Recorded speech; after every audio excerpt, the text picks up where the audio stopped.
Hello, everybody, and welcome back to my continuation of my book reading of The Girl on the Train. Chapter 10 Megan. Thursday, 13th of June, 2013. I thought I was getting better, but recently things have been worse. I haven't slept, and I feel trapped in my small life since I've been unable to see Kamal.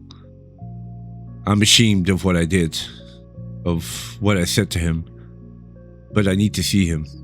I need to tell someone the end of my story, just once.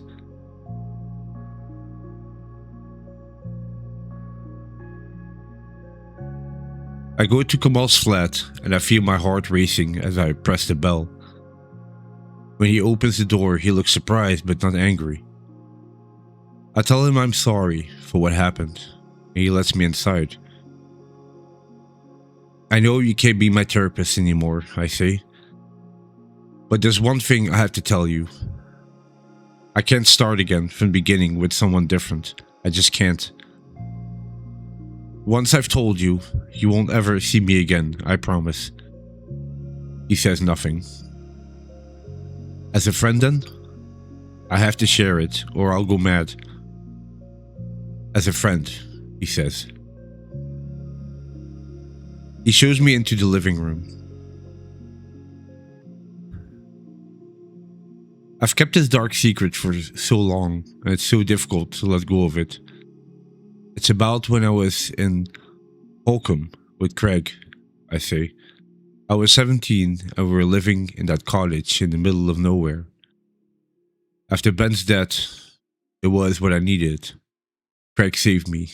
He loved me and looked after me. Kamal nods. So what happened? Here we are at the thing I can never say. I got pregnant. Kamal says nothing. He waits patiently for me to carry on.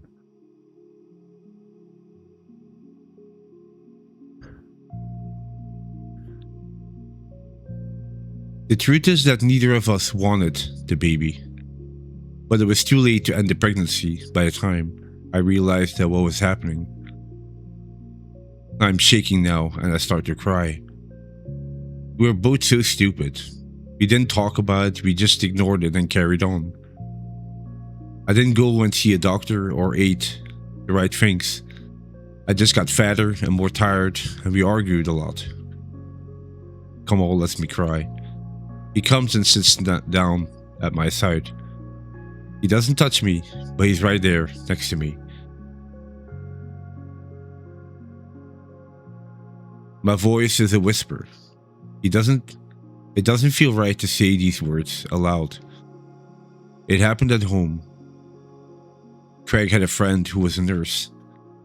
She came and it was okay. It was painful and frightened, of course, but she was born fine. She had dark eyes and blonde hair, and I was glad we hadn't ended the pregnancy and got rid of her. We called her Elizabeth. Libby. One day, Craig and I had a fight, and he went off and left me. Libby was just a few months old. It was really cold, and there was water coming in through the roof. I tried to lit a fire, but it kept going out. And I was so tired. I was drinking gin just to warm up, but it wasn't working. So I decided to have a warm bath. I took Libby in with me and put her on my chest, her head just by my face. I stopped for a moment as I remembered that night, that room, those terrible feelings. I fell asleep, I say, and then I can't speak, because I can feel her again. She's no longer on my chest. Her body is between the bat and my arm, with her face in the water. Kamal doesn't say a word. He puts his arm around me and pulls me to his chest. Kamal's not angry at me. He hasn't pushed me away. I'm safe here, completely safe with him. After a long time, I say I don't want to go home. He nods, but he doesn't invite me to stay. Instead, he says, "You can come back if you like, another time." I step forward and kiss his lips, and he doesn't pull away from me. And that was the end of chapter 10.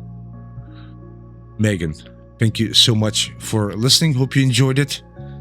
Take care, and I'll catch you in the next one. Thank you. Bye-bye.